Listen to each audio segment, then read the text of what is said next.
Le sens du terme fiqh, ici au niveau linguistique, cela signifie la compréhension. Moussa alayhi salam, qu'est-ce qu'il dit dans Surah Taha, verset 27, lorsqu'il s'adresse à Allah subhanahu wa ta'ala, il dit Wahlul 'uqdatan min lisani yafqahu qawli. Oh Allah, ô Seigneur, dis-nous un nœud de ma langue pour que les gens puissent me comprendre et comprendre ce que je dis. Yafqahu ay yafhamu, c'est-à-dire pour qu'ils puissent comprendre mon langage. Et lorsque Shu'aib alayhi salam, il a appelé à son peuple, qu'est-ce qu'il dit dans Surat Hud, verset 91? Alu ya Shu'aib, c'est-à-dire les gens de son peuple. Oh Shu'aib, ya Shu'aib, ma nafqahu kathiran mimma taqul. Oh Shu'aib, nous comprenons que très peu, nous comprenons pas beaucoup de ce que tu nous dis. Surat Hud, verset 91. Ici, le verbe tafaqqaha, ça veut dire nous comprenons, c'est-à-dire la compréhension. Tafaqqaha, c'est-à-dire comprendre.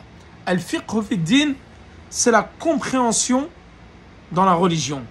Le prophète sallam dit à ce propos dans un hadith qu'un imam fasse une prière longue et un sermon court est une preuve de sa bonne compréhension dans la religion. Donc le fiqh ici qui est utilisé dans le hadith, donc ce hadith qui a été rapporté par Muslim, ça veut dire la compréhension. Et le prophète sallam, lorsqu'il a invoqué Allah subhanahu wa ta'ala pour Ibn Abbas, qu'est-ce qu'il a dit? Allahumma allimhu din wa faqihhu fi ta'wil. Oh Allah, enseigne-lui la compréhension de la religion, ou enseigne-lui la religion et la compréhension du tafsir. At-ta'wil ici, ça veut dire tafsir, et non pas le ta'wil, comme je vous l'ai expliqué dans les trois fondements, parce que ta'wil, il a deux significations. Il veut dire le tafsir, l'exégèse, et il veut aussi dire la distorsion, le fait de déformer le sens des attributs d'Allah et leur nom. Ensuite, dans la langue arabe, au niveau linguistique, les linguistes disent que le verbe faqaha, il a trois déviations qui ont trois significations différentes. On dit faqiha, faquha et faqiha. Faqaha, pardon. Le premier, on dit faqiha rajulu lorsqu'il a compris. Faqiha, c'est-à-dire il a compris. Faqiha avec le kasra ici, il a compris.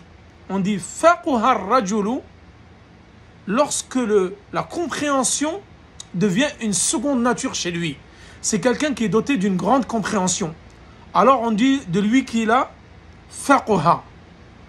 À la différence de faqiha. Faqiha, c'est la compréhension en général. Faquha, ça veut dire que cette personne-là est dotée d'une grande compréhension, d'une grande intelligence, et c'est quelqu'un qui comprend très vite. C'est une seconde nature chez lui. Ensuite, on dit faqaha rajulu, c'est-à-dire qu'il a devancé ses semblables dans la compréhension d'une question. Lorsqu'on lui pose une question, il est toujours le premier à répondre. Alors on dit cette personne-là faqaha, c'est-à-dire doté d'une compréhension rapide. Donc ça, c'est des petites nuances qu'il y a entre ces trois verbes dans la langue arabe.